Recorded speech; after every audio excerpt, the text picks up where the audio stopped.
वर्षी हे काहीतरी आपल्या डोक्यात येणं म्हणजे मला अट्रॅक्शन इन्व्हेस्टिगेशनचं खूप होतं. लहानपणापासून हे अट्रॅक्शन होतं की कुठल्याही गोष्टीमध्ये नाक खुपसायचं. सी डिटेक्टिव्हचं ट्रेनिंग असं कोणी देऊ शकत नाही. पण ह्यामध्ये आतापर्यंत तुमच्या लक्षात राहिलेली एखादी अशी किंवा भयंकर असं तुम्हाला धक्का देणारी अशी कोणती किस्सा झालाय का? अशा खूप केसेस झालेल्या आहेत की ज्याच्यामध्ये काही ना काहीतरी मोठे चॅलेंजेस येतातच. मी बऱ्याच केसेस डिस्कससुद्धा केलेल्या आहेत, पण प्रत्येक केसमध्ये काहीतरी उलटं चॅलेंज फेस करावंच लागतं. पण तुम्हाला असं कधी झालंय का एखाद्या केसमुळे की हे प्रोफेशन नको असं कधी वाटलंय का? एका क्षणासाठी हा काही विचार आलाय का कधी? एका आईचे मुलाबरोबर फिजिकल रिलेशनची केस होती.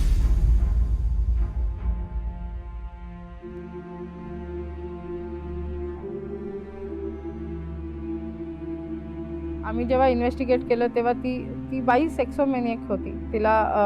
ती प्रत्येक जेंट्सला टच करायला जायची किंवा सगळ्या जेंट्स बरोबर तिला फिजिकल रिलेशन्स करायचे असायचे.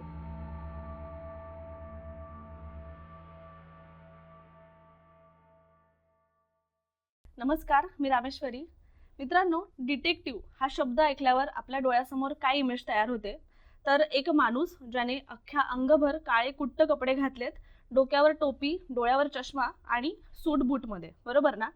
पण मी आज ज्या व्यक्तीसोबत गप्पा मारणार आहे ती सुद्धा याच क्षेत्रातली एक व्यक्ती आहे. पण ही एक महिला आहे. गेली अनेक वर्ष त्या या क्षेत्रामध्ये काम करतायत आणि यशस्वीरित्या काम करतायत. त्यांनी आतापर्यंत जवळपास 2000 पर्यंतचा टप्पा गाठत अनेक केसेस सॉल्व्ह केलेले आहेत आणि यामध्ये वैवाहिक प्रश्न असू दे, व्यावसायिक असू दे किंवा मग इतर वेगवेगळे कोणतेही. त्यामुळे आज आपल्यासोबत त्या स्टुडिओमध्ये गप्पा मारण्यासाठी आलेले आहेत आणि आजचा पॉडकास्ट हा आपल्यासाठी अतिशय रंजक, इंटरेस्टिंग असा राहणार आहे. चला तर मित्रांनो, या रहस्यमय पॉडकास्टला सुरुवात करूया आणि स्वागत करूया स्विफ्ट डिटेक्टिव्ह्ज अँड इन्व्हेस्टिगेशनच्या संचालिका प्रिया काकडे यांचं. नमस्कार मॅम, आपलं कट टू कट मध्ये खूप स्वागत. थँक्यू. मॅम, माझा पहिला प्रश्न तुम्हाला असा असेल की डिटेक्टिव्ह हे क्षेत्रच असं आहे की ज्याबद्दल सर्वसामान्य लोकांना खूप म्हणजे कुतूहल असतं जाणून घेण्याबद्दल, आणि तुम्ही या क्षेत्रात एक महिला म्हणून इतकी वर्ष काम करतायत. म्हणजे साधारण आपल्या फॅमिलीला किंवा प्रत्येक पालकांना असं वाटत असतं की आपलं मूल हे एखाद्या क्षेत्रामध्ये चांगल्या काम करावं, नोकरी करावी आणि व्यवस्थित सेटल व्हावं. पण तुम्ही ज्यावेळी हे पाऊल उचललं, तुमचं धाडस कसं झालं आणि त्यावेळी तुमच्या फॅमिलीची काय रिॲक्शन होती, याबद्दल काय सांगाल? ओके, मी जेव्हा हे इन्व्हेस्टिगेशनचं प्रोफाईल मध्ये उतरले, मी प्रोफेशन म्हणून ह्याला जेव्हा ॲक्सेप्ट केलं तेव्हा मी 16 वर्षाची होते. मग माझं शाळा जसं संपलं, 10th स्टँडर्ड झालं आणि मग मी या प्रोफेशनला लगेचच अडॉप्ट केलं. मी इन्व्हेस्टिगेशनचं थोडंफार ट्रेनिंग घेतलं आणि मग मी चालू केलं. मला हे आधीपासूनच इंटरेस्ट होता. तेव्हा माझ्या फॅमिलीचा कम्प्लिटली अपोज होता यासाठी.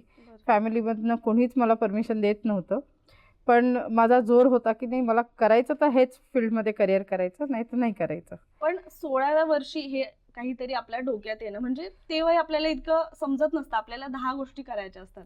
तर तुम्हाला हेच का असं वाटतं? मला अट्रॅक्शन इन्व्हेस्टिगेशनचं खूप होतं. म्हणजे जेव्हा मूवीज बघणं किंवा काही बुक्स वाचणं डिटेक्टिव्हच्या, किंवा लहानपणापासून हे अट्रॅक्शन होतं की कुठल्याही गोष्टीमध्ये नाक खुपसायचं. जसं आपलं लेडीज लोकांचं असतं पॅशन की समोरच्याच्या घरात काय चाललंय, ह्याच्या लाईफमध्ये काय चाललंय, ते जाणून घेण्याची जी पॅशन असते त्यालाच मी प्रोफेशन करायचं ठरवलं.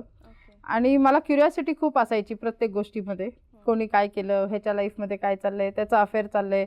म्हणजे आमच्याच बिल्डिंगमध्ये किती लोकांचे कोणाकोणाबरोबर अफेअर्स चालू आहेत, लग्न झालेल्या बायकांचे. ते तेव्हाच्या काही मला कळायचं की अरे, ही तर खाली बघते सारखी, तो माणूस तिथं उभा आहे, तो तिथून इकडे बघतोय, तो वरती बघतोय, तो खालून काहीतरी दगडामध्ये चिठ्ठी वरती टाकतो. या गोष्टी थोड्याशा होत्या आणि त्या मला कळायच्या की हा, ह्याचं ह्याच्याबरोबर चालू आहे, त्याचं त्याच्याबरोबर चालू आहे. किंवा घरामध्ये काही गोष्टी अशा झाल्या की ज्याच्यामध्ये मग थोडेसे इन्व्हेस्टिगेशन स्किल्स यूज केल्या मी.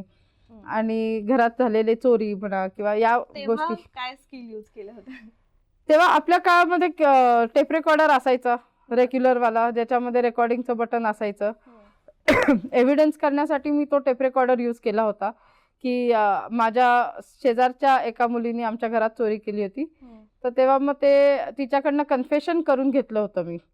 आणि ते टेप रेकॉर्डरमध्ये रेकॉर्ड करून तिच्या आईवडिलांना, माझ्या घरातल्यांना, सगळ्यांना दाखवलं होतं. घरातल्यांना वाटत होतं 500 रुपयाची चोरी झाली. त्यावेळेस 500 रुपये ही मोठी अमाऊंट होती. मग घरातल्यांना वाटत होतं आमच्या भाऊ बहिणींपैकी कोणी घेतले. तर हे मी ओपन केलं होतं. काय म्हणजे कधी सालची ही गोष्ट असेल साधारण? तेव्हा आता ही 20-25 वर्षापूर्वीची गोष्ट असणार. 25 ऑलमोस्ट. येस. आणि तुम्ही हे क्षेत्र म्हणून निवडलं, म्हणजे तुम्हाला आवड होती, पॅशन होतं, हे केलं, पण तुम्ही ह्याची काही प्रॉपर ट्रेनिंग घेतली का, किंवा ह्याचे काही सेंटर असे असतात का? सेंटर्स असे नाहीये. सी, डिटेक्टिव्हचं ट्रेनिंग असं कोणी देऊ शकत नाही. ह्याच्यामध्ये ट्रेनिंग तुम्ही काय देणार, की तुम्ही केस कशी क्लोज करणार, किंवा केसमध्ये काय काय होतं, त्याच्यासाठी तुम्हाला काय काय यूज करायचंय, काय नॉलेज.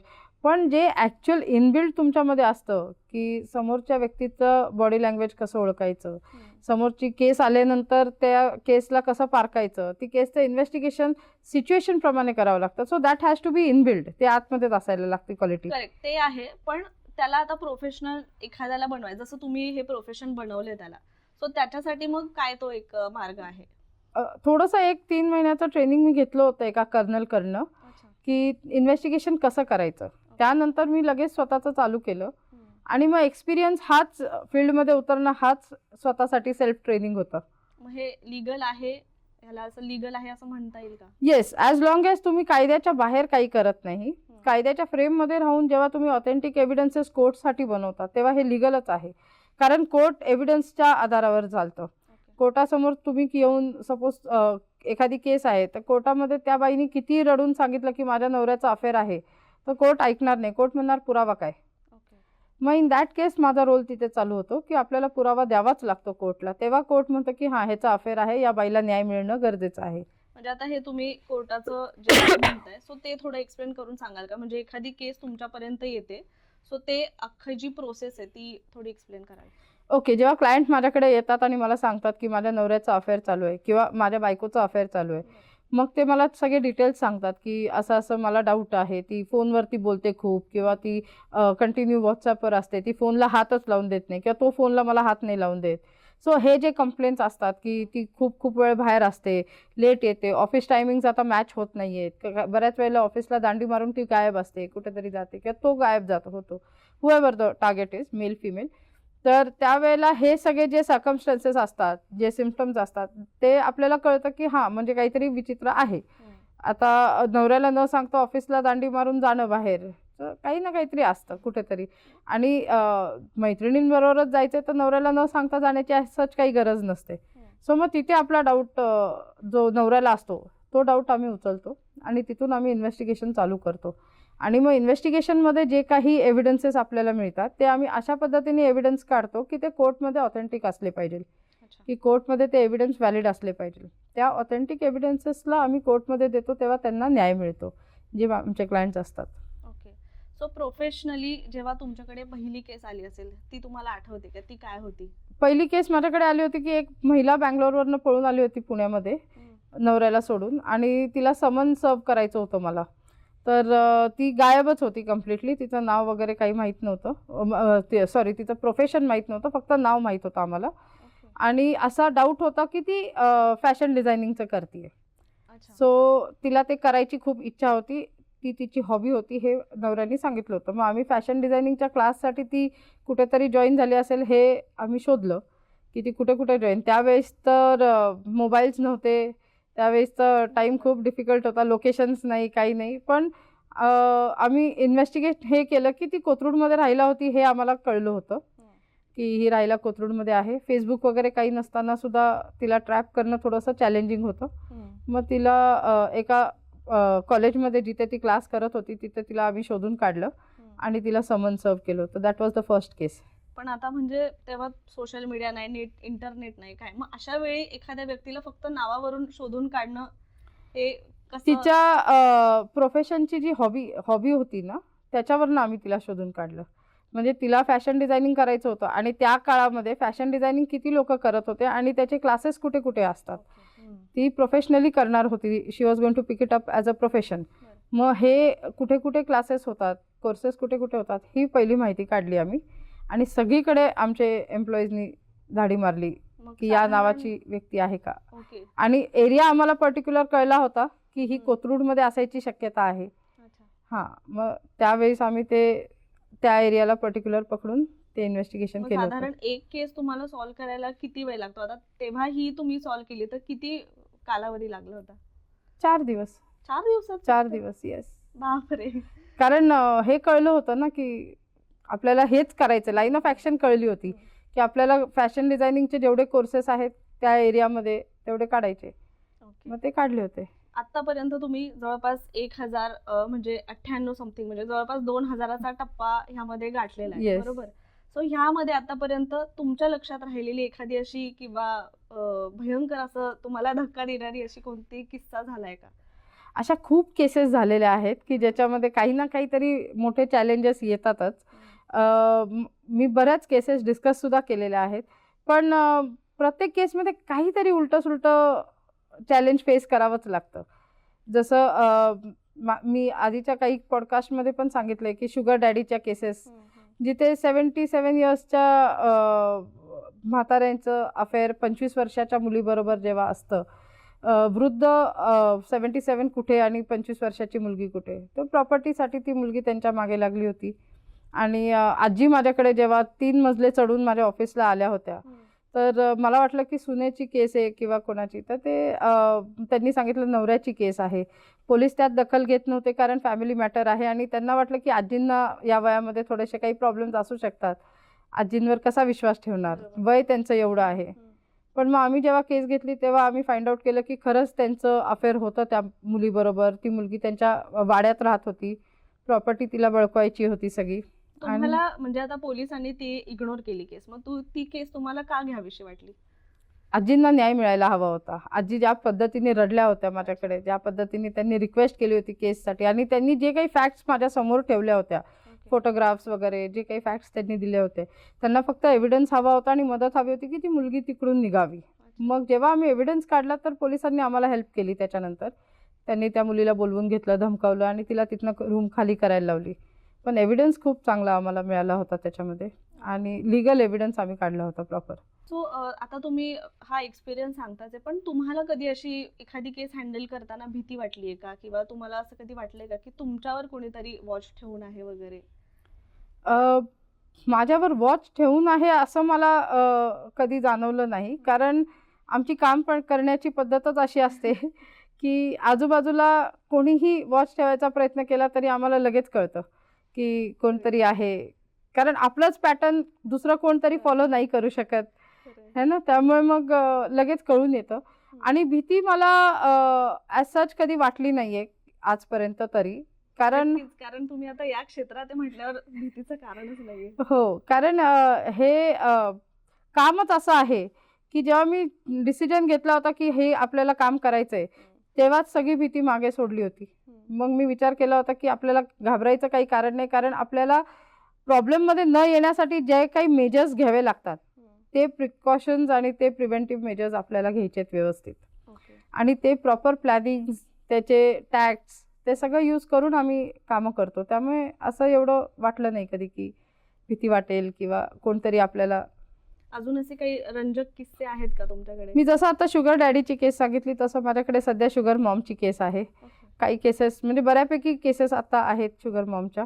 त्यातली एक केस अशी की खूप वयस्कर महिला आहेत, ऑलमोस्ट 70च्या आसपास असतील आणि 30 वयाचा मुलगा आहे, त्याच्याबरोबर त्यांचं अफेअर आहे. आणि हा मुलगा तर फक्त पैशासाठी, प्रॉपर्टीसाठी, गाड्या मिळत आहेत, मोबाईल्स मिळतात यासाठी त्यांच्याबरोबर जोडलेला आहे. आणि त्या महिलेला आता कसं बोलणार की त्या महिलेचं प्लेजर्ससाठी या मुलाबरोबर अफेअर आहे. तर नवरा इकडे नसतो, नवरा बाहेर आहे फॉरेन कंट्रीमध्ये, मुलं बाहेर आहेत फॉरेन कंट्रीमध्ये. मग आता टाइमपाससाठी किंवा प्लेजर्ससाठी किंवा कंपॅनियनशिपसाठी या महिलेचं त्याच्याबरोबर अफेअर आहे. नवऱ्याची प्रॉपर्टी पूर्णपणे कंट्रोलमध्ये ठेवलेली आहे मॅडमनी आणि त्या महिलेला प्रॉपर्टी द्यायची नाही आहे, नवऱ्याला, मुलांना, कोणालाच द्यायची नाही आहे. तर नवऱ्याला कन्सर्न हा आहे की ती त्या मुलाला प्रॉपर्टी देऊन मोकळी नको व्हायला. म्हणून नवऱ्याने आम्हाला अप्रोच केलं की या एजमध्ये सुद्धा जर का ती बाई असा करू शकते तर ती प्रॉपर्टीसुद्धा देऊ शकते. आणि ॲक्च्युअल हक्क मुलांचा आहे प्रॉपर्टीवर. मुलांना त्यांचे हक्क मिळाले तरी आम्हाला बास आहे. म्हणजे नवरा वेल सेटल्ड, सगळं वेल सेटल्ड आहे, बिग शॉट फॅमिली आहे, प्रतिष्ठित फॅमिली आहे. पण तरी हे जे प्रकरण आहे, मग ह्याचा एव्हिडन्स आम्ही काढला आहे की तिचं अफेअर त्याच्याबरोबर आहे आणि ती त्याच्याबरोबर कुठे कुठे जाते, कुठल्या कुठल्या हॉटेल्सवरती जाते आणि त्यांच्या दोघांच्यामध्ये शारीरिक संबंध एस्टॅब्लिश होत आहेत. हे सगळ्या गोष्टी आमच्या डोळ्यासमोर आलेल्या आहेत आणि मग आम्ही प्रॉपर कोर्टला जो लागतो तो एव्हिडन्स आम्ही दिलेला आहे त्याच्यात. अच्छा. आता समजा ही तुमची प्रोसेस तुम्ही थोडक्यात एक्सप्लेन करू शकता? म्हणजे तुम्ही आता एखादी केस तुमच्याकडे येते, तर कसं कळतं की ही व्यक्ती खरं बोलते किंवा जी खरंच म्हणजे चुकीची नाहीये, ती ह्याच्यामध्ये अडकत नाही? हे खरं खोटं हे कसं क्लिअर होतं? एकदा केस दिली आमच्याकडे की आम्ही टार्गेटचं इन्व्हेस्टिगेशन करायला चालू करतो. क्लायंट खरा आहे का नाही हे फील्डवरती गेल्यानंतर आम्हाला आपणआप कळतं. जनरली आम्हाला बॉडी लँग्वेजवरनं वगैरे कळतंच की हा क्लायंट खोटं किती बोलतोय, खरं किती बोलतोय, काय आहे. कधी म्हणजे किती % असे चान्सेस असतात की खरी व्यक्ती फसत नाही? पहिली गोष्ट म्हणजे जर समोरच्याचा अफेअर नसेल, टार्गेटचं जर अफेअर नाहीये आणि जर क्लायंटला फक्त डाऊट असेल, तर आम्ही तसा रिपोर्ट देतो की त्याचा अफेअर काही नाहीये आणि एव्हिडेन्शियल सर्कमस्टन्शियल जे काही एव्हिडन्सेस असतात ते आम्ही त्यांना देतो. फोटोज, व्हिडिओज की बाबा असं असं आहे, या दिवशी हे इथे होते, या दिवशी तिथे होते आणि ते त्यांच्याबरोबर ते मॅच होतात. तेव्हा त्यांना कळतं की नाही आपला फक्त डाऊट आहे.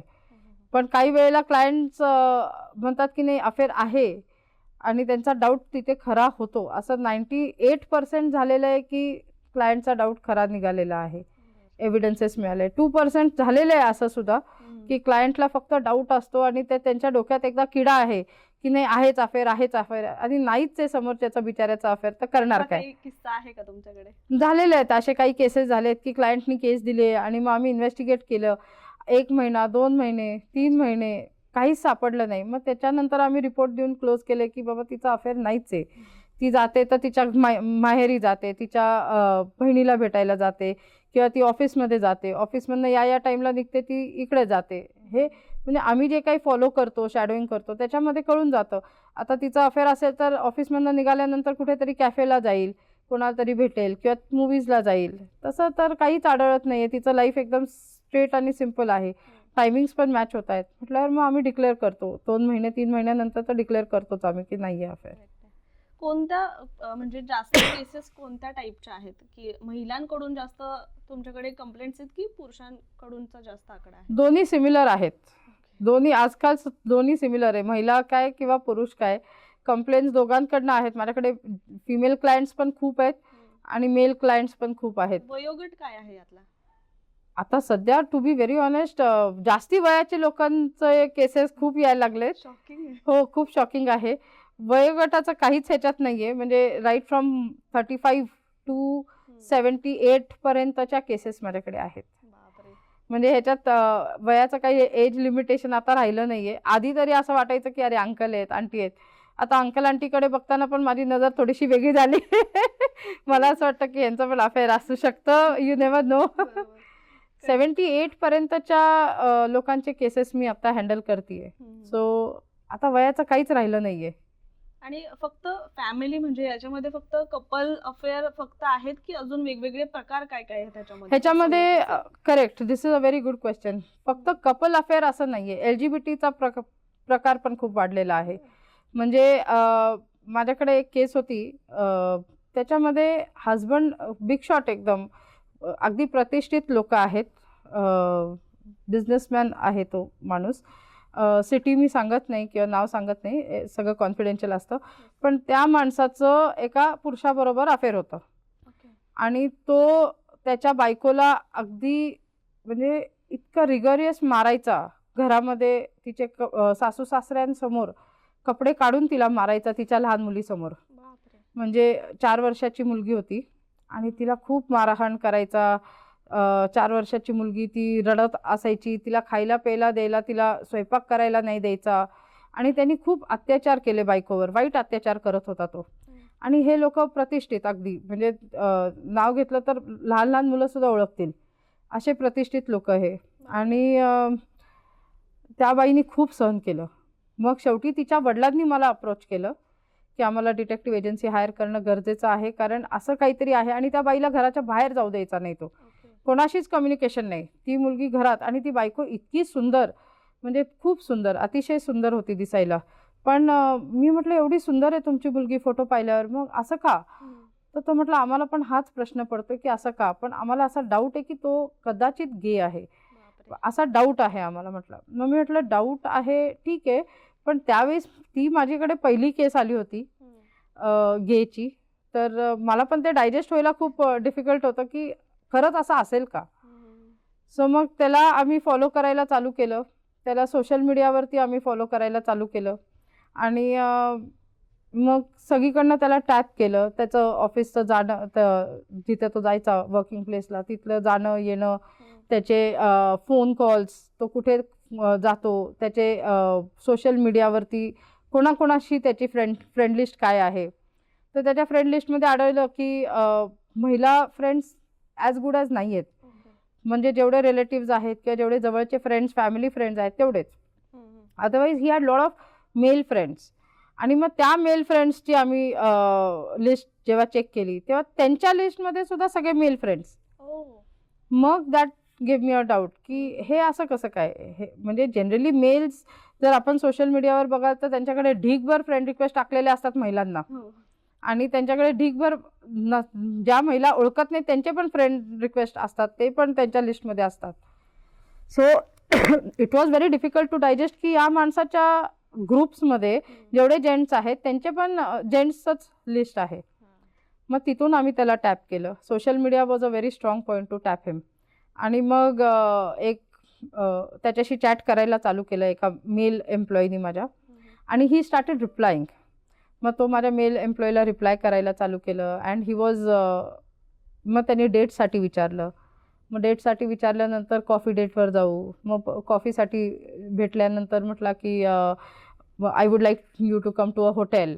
त्यांनी एका 5 स्टार हॉटेलमध्ये त्याला बोलवलं आणि मग त्यांनी सांगितलं की मला तुझ्याबरोबर फिजिकल रिलेशन्स करायला आवडेल आणि तू परफेक्ट पर्सन आहेस असं. मग त्याचे जे त्याचा जो मेल पार्टनर होता गे, त्याच्याबरोबरचे आम्ही एव्हिडन्सेस काढले. आम्ही त्याला अशा पद्धतीने मॅनिप्युलेट केलं की त्यांनी त्याला पण बोलवलं. आणि मग त्याला बोलवल्यानंतर त्या दोघांचे जे फिजिकल रिलेशन झाले, आम्ही त्याचे एव्हिडन्सेस कोर्टला दिले की हा गे आहे आणि डोमेस्टिक व्हायलन्समध्ये तिला न्याय मिळाला. त्याच्यावरती केस केली. मग तिला न्याय मिळाला, ॲलिमनी वगैरे, खूप मोठी प्रॉपर्टी, हे सगळं तिला व्यवस्थित मिळालं. आणि त्या घरातनं मेन तिची सुटका झाली, त्या टॉर्चरमधनं तिची सुटका झाली. आणि त्यांचं कम्युनिटीमध्ये हे सगळं ओपन झाल्यामुळे कम्युनिटीनी पण व्यवस्थित डिसिजन घेतला की नाही, या बाईला ह्याच्यापासून वेगळं करायचं. आणि त्याचं सगळं ओपन झालं. खूप पॅथेटिक होतं. तशीच माझ्याकडे फिमेलची पण केस होती. लेस्बियनशिप ती करत होती आणि ती पण एकदम प्रतिष्ठित व्यक्तीची बायको, आणि तिची पण फिमेल पार्टनर होती. तिचा पण आम्ही एव्हिडन्स काढून दिला होता. तर हे अशा वेगळ्या पद्धतीचे केसेस पण माझ्याकडे येतात. असं गरजेचं नाही की पार्टनर मेल फिमेलच असलं पाहिजे, अपोजिट सेक्स असलं पाहिजे. सिमिलर सेक्सच्या पण खूप केसेस येतात. पण तुम्हाला असं कधी झालंय का एखाद्या केसमुळे की हे प्रोफेशन नको, असं कधी वाटलंय का? एका क्षणासाठी हा काही विचार आलाय का कधी मनामध्ये? मी माझ्या आधीच्या काही पॉडकास्टमध्ये जे केस सांगितलेली आहे ती आहे की एका आईचे मुलाबरोबर फिजिकल रिलेशनची केस होती. ती आम्ही जेव्हा इन्व्हेस्टिगेट केलं तेव्हा ती बाई सेक्सोमॅनिएक होती. ती प्रत्येक जेंट्सला टच करायला जायची किंवा सगळ्या जेंट्स बरोबर तिला फिजिकल रिलेशन्स करायचे असायचे. तर हे आम्ही इन्व्हेस्टिगेट करता करता एका अशा पोझिशनवरती आलो होतो की आम्हाला कळलं की ही बाई तिच्या लहान मुलगा, जो 15 वर्षाचा 14 वर्षाचा जो मुलगा असतो, म्हणजे 18च्या आतला जो मुलगा आहे, त्याच्याबरोबर ही बाई फिजिकल रिलेशन्स करत होती. आणि त्या मोमेंटला जेव्हा मला एव्हिडन्स मिळाला, कॅमेराज आम्ही घेऊन आतमध्ये होतो आणि ते बघितल्यानंतर असं वाटलं की हा प्रोफेशन खरंच नको. हा एव्हिडन्स मी बाहेर काढूच शकत नाही. आणि ही केस खूप जुनी आहे, खूप. म्हणजे मी नुकतंच प्रोफेशनमध्ये आले होते आणि हा एक मोठा शॉक मला बसला होता. त्यामुळे हा प्रोफेशन, तेव्हा पॉक्सो ऍक्ट वगैरे ह्या सगळ्या गोष्टी माहीत नव्हत्या. तेव्हा काय ॲक्शन घ्यायची काही माहीत नव्हतं. पण एवढंच डोकं चाललं की हा एव्हिडन्स आपण क्लायंटला देऊ नाही शकत. ओके. हा तुम्ही एव्हिडन्स ती केस सोडली? ती केस तिचे बाकीच्या पुरुषांबरोबरचे एव्हिडन्स क्लायंटला दिले होते. पण हा एव्हिडन्स आम्ही क्लायंटशी कसा शेअर करणार? एका आईच्या ह्याच्यावरती त्यावेळची आपली सोसायटी एवढी ओपन नव्हती जेवढी आज आहे. म्हणून ती केस तेव्हा काय करायचं हे कळलं नाही. माझं पण वय 18 कंप्लीट नव्हतं. अच्छा. आय डिडंट नो की पुढे काय करायचं. मला हे प्रोफेशनच नको आहे, असलं म्हणजे घाण नुकतीच बघायलाच तुम्ही नको. सुरुवात केली आणि- सुरुवात केली नुकतीच आणि ही केस तेव्हा झाली होती. खूप जुनी केस आहे. बापरे बाप. ती खूप चॅलेंजिंग होती. तेव्हा मी थोड्या टाईमसाठी ब्रेक घेतला होता. अच्छा. मग नंतर मी समहाव स्वतःला गॅदर केलं आणि म्हटलं नाही, हेच आपल्याला पुढं आयुष्यभर अशा काही गोष्टी बघायच्या आहेत आणि अशा काही लोकांना न्याय द्यायचा आहे. माझं प्रोफेशन बेसिकली हे आहे की लोकांना न्याय मिळणं गरजेचं आहे. बरोबर. त्या हेतूने मी परत स्वतःला समजून कन्व्हिन्स करून चालू केलं. आता हे तर रिलेशनशिपच्या बाबतीत डिटेक्टिव्हची गरज ही लक्षात आली. अजून कोणकोणत्या वेगळ्या क्षेत्रासाठी डिटेक्टिव्हची गरज भासली जाते?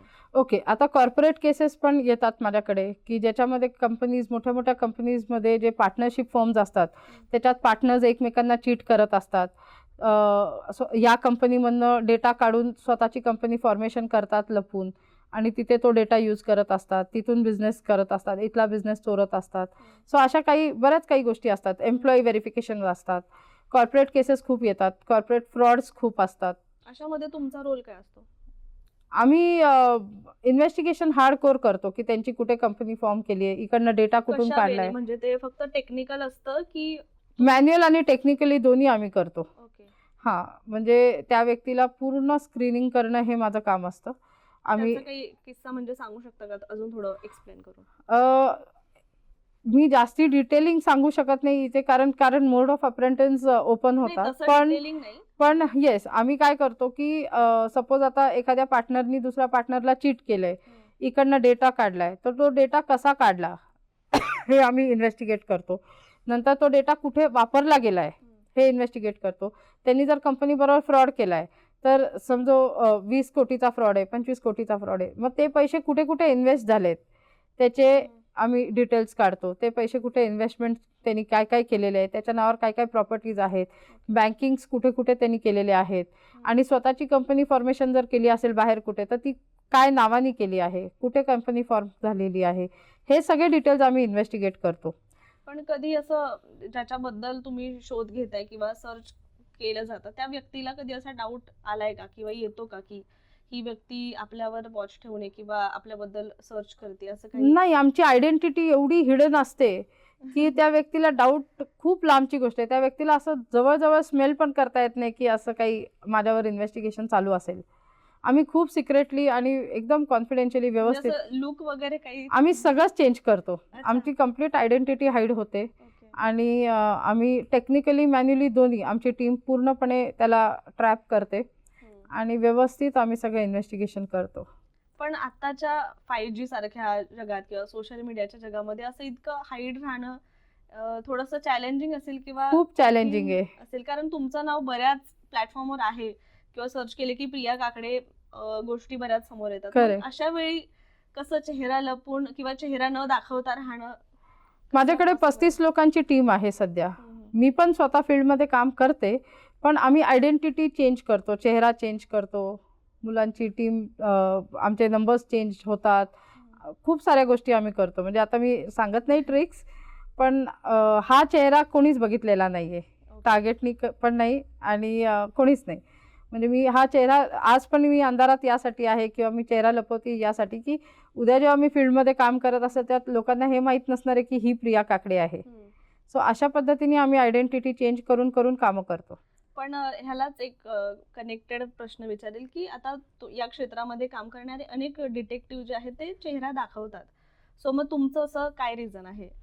मी स्वतः फील्डवर काम करते आणि जे डिटेक्टिव्ह फील्डवरती काम करतात, जे डिटेक्टिव्ह कोणाच्या मागे जात आहेत किंवा कुठल्या केसला फॉलो करतायत, टार्गेटला फॉलो करतायत, टार्गेटची फ्रेंडशिप करतायत किंवा अशा काही गोष्टी जे डिटेक्टिव्ह करतात ते चेहरा दाखवू शकत नाहीत.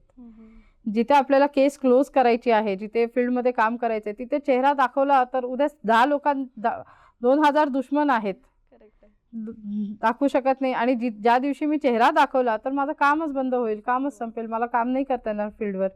म्हणून चेहरा हाईड करणारेच लोक ऍक्च्युली काम करू शकतात. हे profession is all about hiding. Okay. तुम्ही आता म्हणालात टार्गेटशी फ्रेंडशिप चा उल्लेख तुम्ही केला. सो ह्याबद्दलचा एखादा किस्सा सांगा ना, की तुम्हाला टार्गेटशी कशा पद्धतीने फ्रेंडशिप करावी लागली किंवा काय? मी बऱ्याच केसेसमध्ये असं केलेलं आहे. पण सुसायडल केस एक होती ज्याच्यामध्ये सुसाईड केलं आहे असं दाखवलं होतं. ही केस मी आधीच्या पण पॉडकास्टमध्ये सांगितली आहे की सुसाईड केलं आहे टार्गेटनी.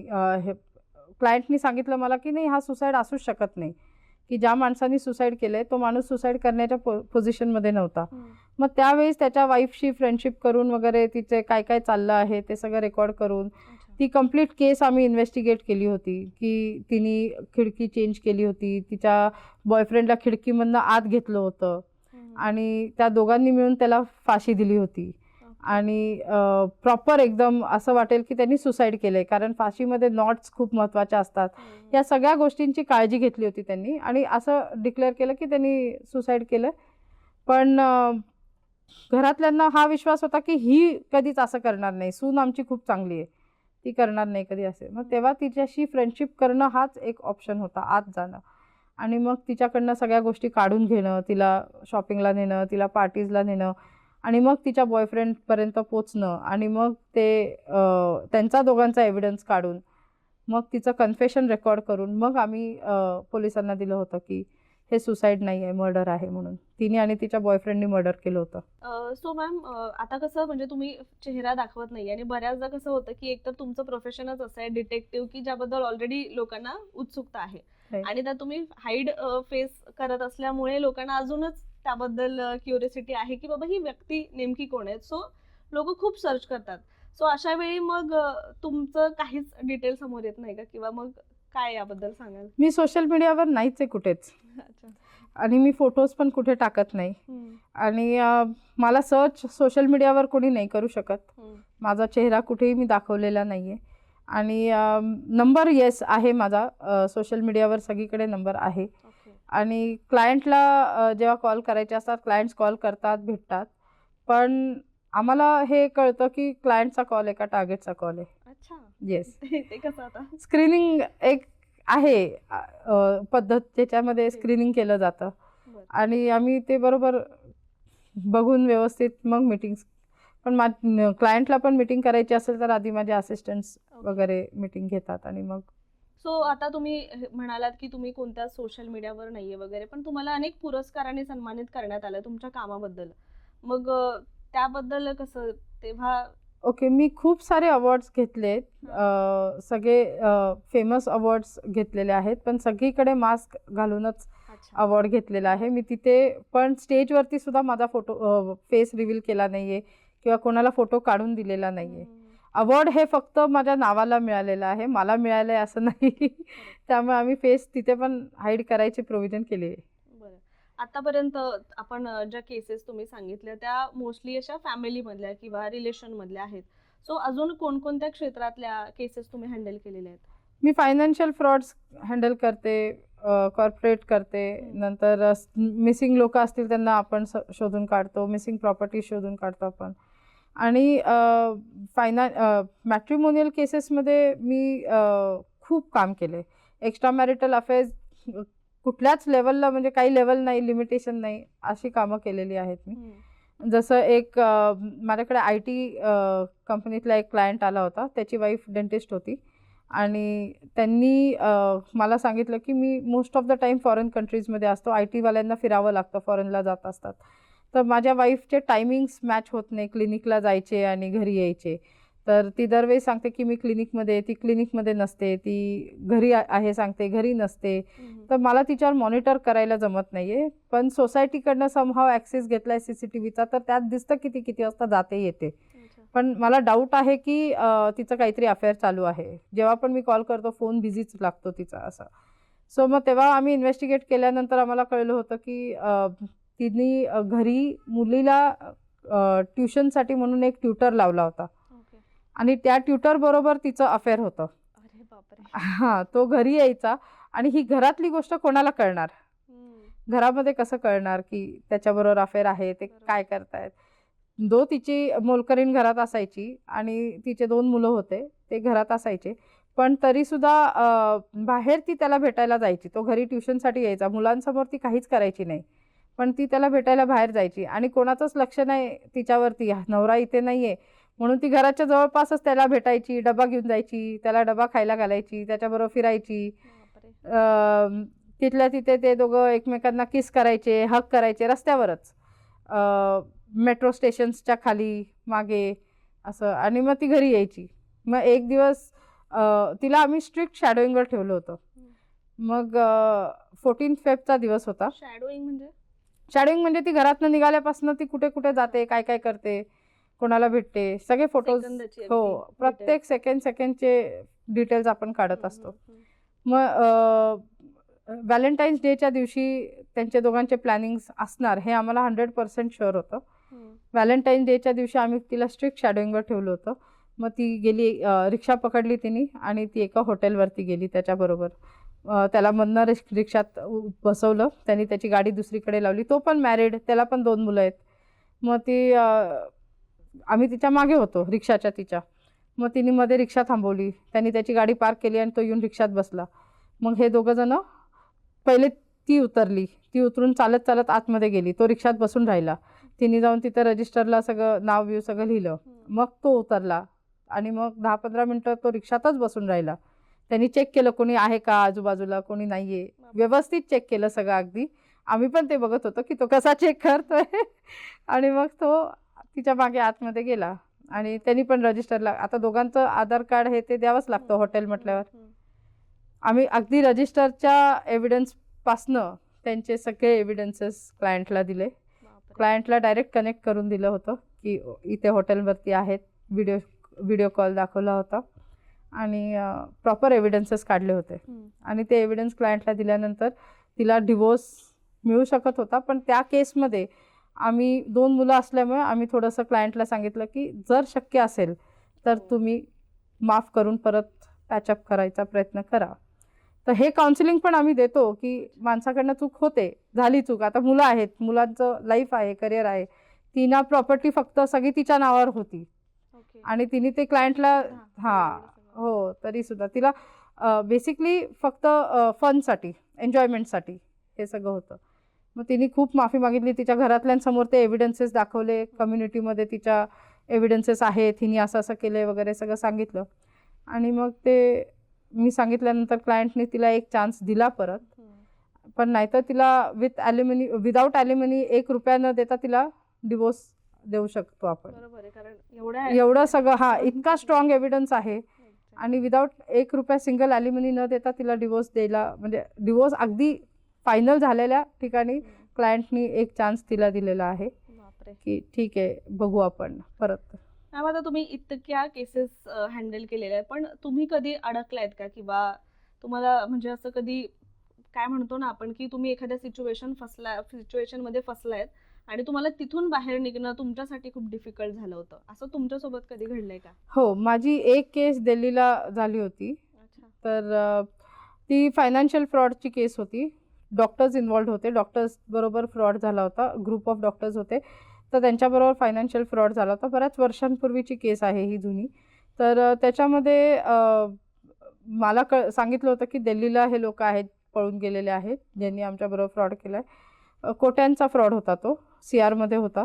आणि मग दिल्लीला जाऊन जेव्हा मी इन्व्हेस्टिगेशन करत होते, इकडनं FIRची कॉपी घेऊन दिल्लीला मी गेले होते. आणि आता त्यांना तिकडे जर का अरेस्ट व्हायला पाहिजे तर तिकडच्या लोकल पोलीस स्टेशनला इन्फॉर्म करणं गरजेचं असतं की असा असा फ्रॉड झालेला आहे आणि या लोकांना आम्ही शोधतोय, जर इन केस सापडले तर आम्ही तुमच्याकडे येणार असं. तर तिकडून इन्फॉर्मेशन लीक झाली होती पोलीस स्टेशनमधनं की पोलीस स्टेशनमधनं लीक झाली होती दिल्लीला की अशा पद्धतीने लोक तुम्हाला शोधायला इथं आलेले आहेत म्हणून. आता ती कोणी केली, काय केली मला म्हणजे पण बोलू शकत नाही आपण. मग मी कुरिअर सर्व्हिसमधनं आहे म्हणून त्यांच्या ऑफिसला गेले होते. त्या लोकांच्या, त्यांचं तिथे ऑफिस होतं. तर त्यांनी मला सांगितलं की या ॲड्रेसवर तुम्ही या. आता ऑफिस कुठे आपल्याला माहीत नाही आहे, फक्त लोक माहिती आहेत, त्यांचा नंबर आहे. मी त्यांना कॉल केला की तुमचं कुरिअर आहे माझ्याकडे, मला डिलिव्हर करायचं, कुठे देऊ. मग त्यांनी सांगितलं मला ॲड्रेस, त्या ऑफिसला मी ठीक आहे येते म्हटलं. आणि मी ॲब्सोल्युटली ब्लँक होते की अशी इन्फॉर्मेशन लीक झाली पण असेल, कारण आम्ही कुठेच कोणाकडेच काही बोललेलो नाही, फक्त पोलीस स्टेशन, आणि तो तर विश्वास ठेवण्याची जागा आहे, तिथे तर आपल्याला प्रोटेक्शन आहे. पण मग मी तिथे गेल्यानंतर त्यांना आधीच माहीत होतं ना की मी येणार आहे, सो ते प्रिपेअर्ड होते. दुसऱ्या दिवशीचं मीटिंग होती, दुसऱ्या दिवशी मी गेले, त्यांनी इंजेक्शन प्रिपेअर्ड ठेवलं होतं. ते इंजेक्शन होतं ओव्हर ड्रगचं इंजेक्शन होतं, आणि मला तर माहीत नाही कशाचं इंजेक्शन आहे. तर मी जेव्हा असं टेबल समोरासमोर बसले होते, त्या बाईबरोबर बोलत होते, तर एकानी मागनं इंजेक्शनचा डोस मला दिला. म्हणजे एवढा वेळ मग कसा मिळाला? म्हणजे तुम्ही आता ॲज अ कुरिअर गर्ल म्हणून गेले? मी तिला कुरिअर आलं आहे म्हणून असं तिच्याशी बोलत होते, बसले होते, नुकतेच बोलायला सुरुवात केलं, त्या माणसाने मागणं येऊन इंजेक्शन दिलं. आणि मग मला माहिती आता इंजेक्शनचा असर होईल, एकतर पॉयझन असेल किंवा अजून काय असेल काय माहिती. सो तिथं मरायचं नव्हतं मला. मग समहाव तेव्हा मी नाईफ ट्रेनिंग वगैरे घेतलेले होते. मी समहाव माझ्या स्वतःला रेस्क्यू केलं, त्यांच्या पायावर नाईफ मारला. आणि ती किती लोक होती मग? 3 जण होते ते. बरं. हां, ती बाई ती जी तिकडे बसली होती ती तिकडून इकडे येऊ तर वेळ गेला, पण हे दोघं जे बाजूला होते त्यांना नाईफ मारलं तर ते ऑटोमॅटिकली खाली वाकले. मग त्याच्यातनं बाहेर येऊन त्या ऑफिसमधून बाहेर येऊन बाहेरून कडी लावून टाकली मी त्यांना की इंजेक्शन दिल्यावर पण तुम्ही दिल्यानंतर हां, तो मग नंतर जे माझ्या नाकातोंडातनं ब्लिडिंग चालू झालं, समहाव मी ऑटो पकडून ज्या हॉटेलवरती राहत होते तिथे गेले. मग तिथून मग माझ्या लोकांशी कोऑर्डिनेट करून ते लोक आले, मग मला घेऊन गेले ट्रीटमेंटसाठी. आणि मग मी बेशुद्ध कंप्लीट मी 3 महिने त्यात होते. 3 महिने जवळजवळ त्यात होते. मग त्यातनं बाहेर पडल्यानंतर परत मी त्या केसवर गेले, पूर्ण इन्व्हेस्टिगेशन केलं. त्यांचं ऑफिस तिथे बंद झालं होतं, त्यांचे नंबर्स बंद होते, पण चेहरे तर मी बघितले होते. चेहरे बघितले होते, मी फोटोज काढले होते जे त्यांना माहीत नव्हतं. हां, म्हणजे माझ्याकडे जो स्पाय कॅमेरा होता तेव्हा त्याच्यामध्ये फोटो व्हिडिओज आलेले होते. मग मला ते इन्व्हेस्टिगेशन करणं थोडंसं सोपं झालं नंतर, आणि झाली ती केस क्लोज. हॅट्स ऑफ आहे या सगळ्या गोष्टींना. सो अजून एखादा असा काही रंजक किस्सा आहे का तुमच्याकडे आम्हाला सांगायला? रंजक किस्सा म्हणजे आता रिसेंटली एक केस मी क्लोज केली होती. त्याच्यामध्ये एक खूप प्रतिष्ठित व्यापारी आहेत, आणि त्यांच्या घरामध्ये ते 2 जण पुरुष, 2 जण त्यांच्या दुकानावर जायचे, व्यापाराला जायचे, आणि घरामध्ये नवीन सून, धाकटी नवीन सून आलेली होती, नवीनच लग्न झालेलं होतं. आणि तिने काय केलं की तिने तिच्या सासू सासऱ्यांना, जावेला, सगळ्यांना, जावेच्या मुलांपासनं लहान लहान मुलं सगळ्यांना स्लीपिंग पिल्स ती द्यायची. त्या सुनेने लहान धाकटी सून. तर हे कसं उघडकीला आलं, तर जेव्हा सासू सासरे आणि जाऊ हे लोक डॉक्टरकडे गेले की आम्हाला ह्याचा इफेक्ट होतोय. सासू सासरे खूप वयस्कर ना, म्हातारे लोक ते, तर त्यांना त्याचे साईड इफेक्ट्स व्हायला लागले. जेव्हा ते डॉक्टरकडे गेले तर डॉक्टरनी सांगितलं की सगळेच जण गेले, कारण सगळेच जण दुपारचे झोपायचे आणि संध्याकाळी उठायचे, त्यांचे डोकं दुखायचं, त्यांना साईड इफेक्ट्स त्याचे व्हायला लागले. मग सगळेच जण डॉक्टरकडे गेले. ही जी देत होती ती पण गेली, कारण ती जर नाही गेली तर तिच्यावरच डाऊट येईल ना. मग डॉक्टरनी जे टेस्ट केले त्याच्यात कळलं की तुम्हाला तुम्ही एवढे हेवी डोस का घेताय स्लीपिंग पिलचे? डॉक्टर म्हटले. हे म्हटले आम्ही नाही घेते. मग डॉक्टर म्हटले की तुम्ही खूप हेवी डोस तुम्हाला स्लीपिंग पिल्सचे दिले जात आहेत असं. तर हे जेव्हा डॉक्टरला रिपोर्ट्स मिळाले तेव्हा डॉक्टरनी, त्यांचं फॅमिली डॉक्टर असल्यामुळे डॉक्टरनी त्यांना इमिडिएटली सांगितलं नाही, त्या धाकट्या सुनेच्या ॲब्सेन्समध्ये सांगितलं, कारण एवढ्या वर्षाचे रिलेशन्स डॉक्टर बरोबर, आणि डॉक्टर त्यांचे खूप फॅमिली फ्रेंड, अगदी सगळ्या फंक्शन्सला वगैरे येणारे. मग डॉक्टरनी सांगितलं की तुमच्या लहान सुनेच्यामध्ये हे स्लीपिंग पिलचे ट्रेसेस नाही आहेत, फक्त तुमच्यामध्ये आहेत. म्हणून ही सिक्रेटली गोष्ट जेव्हा त्यांनी सांगितली, मग या लोकांच्या लक्षात आलं की तिजोरीतनं पैसे आणि सोनं चोरीला जात आहे, की हे चोरी कोण करत असेल, जी स्लीपिंग पिल्स देते तीच करत असणार. त्यांच्या तिजोरीतनं खूप मोठ्या प्रमाणात कॅश आणि सोनं हे रोज चोरीला जात होतं, आणि त्यांना कळत नव्हतं की मोलकरणी आहेत, मेड आहेत, घरात नोकर लोक एवढे आहेत, हे एवढे श्रीमंत लोक आहेत, ह्यांच्याकडे ड्रायव्हर, वॉचमन एवढे लोक आहेत कामाला, आणि स्टाफमध्ये कोणी घेतलं का किंवा कोणी, तर त्यांना ओपनच होत नव्हतं. पण जेव्हा हा रिपोर्ट मिळाला तेव्हा त्यांना कळलं की सोनं आणि हे चोरीला कसं जात आहे. मग आता त्यांना एव्हिडन्स हवा होता. त्यांचे जे मोठे भाऊ आहेत त्यांनी मला एकदा माझ्याकडनं एक केस सॉल्व्ह करून घेतली होती. माझ्याशी आधी त्यांच्याशी कम्युनिकेशन झालं होतं, त्यांच्याबरोबर माझ्याबरोबर त्यांनी एक काम केलं होतं. मी एक त्यांची केस सॉल्व्ह केली होती खूप चांगली, आणि त्यात खूप चांगले एव्हिडन्स दिले होते. म्हणून त्यांच्या भावाने सांगितलं की तुम्ही कुठेही आत्ता पोलीस कंप्लेंट वगैरे काही करू नका, आधी या डिटेक्टिव्हकडे केस द्या, तुम्ही एव्हिडन्स घ्या आणि मग पोलीस स्टेशनला तुम्ही जावा. मग त्यांनी मला कनेक्ट झाले, माझ्याकडे केस दिली आणि मग आम्ही इन्व्हेस्टिगेशन चालू केलं. रोज आम्ही तिथे शॅडोईंगला असायचो, त्यांच्या बंगल्याच्या बाहेर असायचो, घरात कोण येतंय कोण जातंय, दुपारच्या वेळेमध्ये त्यांच्या घरातले सिच्युएशन्स काय आहेत, घरामध्ये लोक झोपतायत का, आणि घरात ॲक्टिव्हिटी होते का नाही होते, त्यांच्या काचेतनं आम्ही बघायचो, खिडक्यांमधनं वगैरे.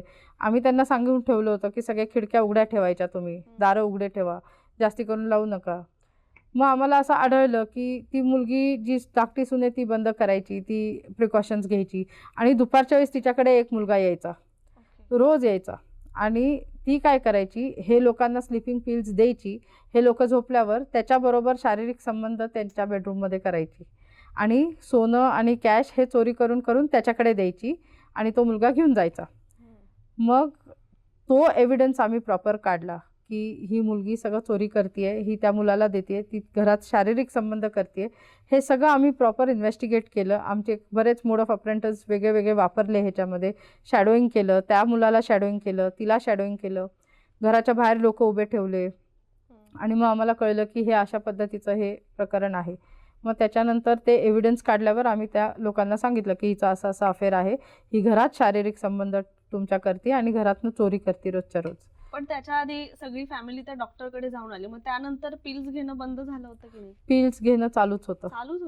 त्या मुलीमध्ये एवढी ओडॅसिटी होती की तिच्या समोर ते रिपोर्ट्स काढले नव्हते ना, त्यामुळे तिला ते कळलं नाही की या लोकांना कळलंय. ऑलरेडी सावध तर झाली होती, फॅमिली सावध होती, पण फॅमिलीला आम्ही सांगितलं होतं जसं चाललंय तसंच चालू द्या, काहीच चेंजेस. रिस्की होतं, पण आम्ही इमिडिएट इन्व्हेस्टिगेट केलं, ह्याच्यात जास्त वेळ नाही घालवला, कारण आम्हाला माहीत होतं की रिस्की आहे. आणि फॅमिलीला सांगितलं होतं जसं आहे तसं चालू राहू द्या, दुपारचं तुम्ही झोपलेत असं दाखवा, आणि जे होतंय ते होऊ द्या. आणि रोजच्या रोज जेवणात ती स्लीपिंग पिल्स टाकत होती, ती अशी देत नव्हती ना. अवॉइड न करण्यासारखं होतं. जेवण तर रोज जेवतात, ब्रेकफास्ट तर रोज करताय तुम्ही, ब्रेकफास्टमधनं त्यांना ते मग ती गुंगी यायची, झोपून जायचे. आता त्यांना हे माहीत नव्हतं की स्लीपिंग पिल्स येत आहेत कुठून नेमके. आणि मग तिला पोलीस स्टेशनला आम्ही कंप्लेंट करू म्हणून त्यांनी सांगितलं. तिच्या आईवडिलांनी खूप रिक्वेस्ट केली की तुम्ही कंप्लेंट करू नका, आम्ही डिवोर्स देतो, जे काही तुमचा लॉस झाला आतापर्यंतचं ते सगळं देतो, समाजात आमची इज्जत जाईल वगैरे. पण त्या लोकांनी तेवढं ठेवलं आणि तिची कंप्लेंट नाही केली पोलीस स्टेशनला. मग तिला सोडून दिलं, डिवोर्स झाला व्यवस्थित, तिला काहीच दिलं नाही या लोकांनी. उलटं तिने सगळं जे काय आहे ते तिच्या आईवडिलांनी यांना जेवढं गेलं तेवढं दिलं. तिला विचारण्यात आलं की बाबा तू का असं केलंस, लग्न केलं, नवीन नवरी आहेस. मग ती म्हटली मला हे लग्न करायचंच नव्हतं, माझा तो आधीचाच बॉयफ्रेंड आहे, मला त्याच्याशीच लग्न करायचं होतं, आईवडिलांच्या प्रेशरमुळे मी हे लग्न केलं, असं तिने सांगितलं. बापरे. मॅम, एक प्रश्न मला असा पडतोय की आता ह्या सगळ्या केसेस ज्या आहेत ह्या आपण कंप्लेंट पोलिसांकडे सुद्धा घेऊन जाऊ शकतो, सो मग लोक डिटेक्टिव्हच का चूज करतात, काय कारण असेल? फॅमिली मॅटर्समध्ये पोलीस काहीच करू शकत नाहीत. पोलिसांना प्रत्येक केसमध्ये कुठलीही केस त्यांच्याकडे आली की त्याच्यात लिमिटेशन्स खूप असतात, काही बाउंड्रीज असतात, त्या बाउंड्रीजच्या पलीकडे जाऊन out of the way police काम नाही करू शकत, त्यांना त्यांच्या फ्रेममध्ये काम करावं लागतं. मग जेव्हा फॅमिली मॅटर येतं तेव्हा ते म्हणतात की तुम्ही फॅमिली कोर्टात जावा, तुम्ही वकील हायर करा. मग त्या केसमध्ये माझा रोल चालू होतो. बऱ्याच वेळेला पोलिसांकडनं सुद्धा काही केसेस माझ्याकडे येतात की हे आउट ऑफ द बाउंड्री जाऊन आम्ही काम नाही करू शकत, पण तुम्ही करू शकता. सो मग तेव्हा आम्ही हे इन्व्हेस्टिगेशन करतो. सो खूप कमाल तुमचा एक्सपिरियन्स आहे मॅम, आणि तुमच्या धाडसाला खरंच सलाम. थँक्यू. आणि तुम्ही आज आम्हाला वेळ दिला त्यासाठी खूप खूप धन्यवाद तुमचे. आणि पुन्हा एकदा जर आपल्याला नक्कीच शक्य झालं तर तुमच्याकडून अजून किस्से जाणून घ्यायला आम्हाला नक्कीच आवडतील. शुअर. Thank you so much. मित्रांनो, पुढच्या भागामध्ये सुद्धा आपण अशाच एका कमालीच्या व्यक्तीसोबत आणि वेगवेगळ्या अनुभवासोबत पुढच्या पॉडकास्टमध्ये नक्की भेटूया. पण तुम्ही त्यासाठी कट टू कटला सबस्क्राईब करायला मात्र विसरू नका.